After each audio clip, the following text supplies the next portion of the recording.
You are standing in the tool aisle of a massive hardware store, staring at a $50 impact wrench sitting right next to a $300 Pro model.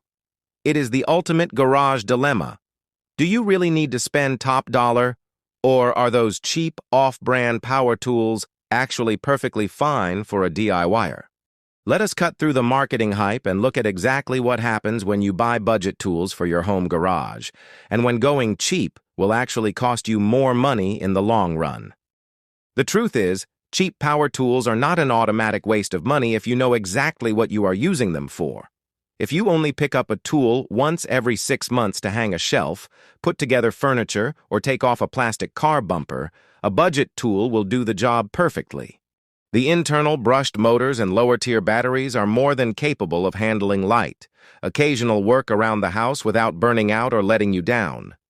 However, the real problem with budget power tools reveals itself the second you push them to their limits.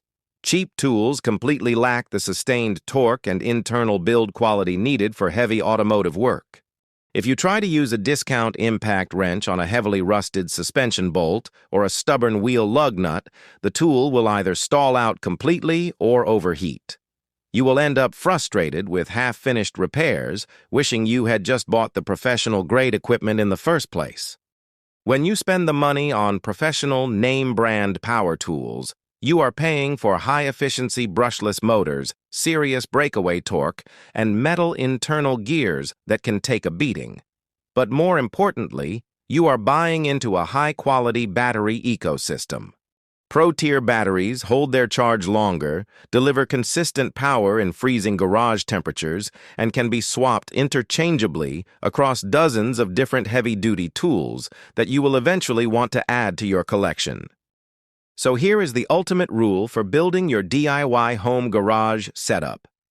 If it is a tool you will use every single weekend, like a 3/8 impact wrench or a cordless drill, spend the money on the expensive Pro model right away. But if it is a specialty tool you might only use once a year, buy the cheap version. If you end up using it enough to actually break it, then you know it is time to upgrade to the expensive one.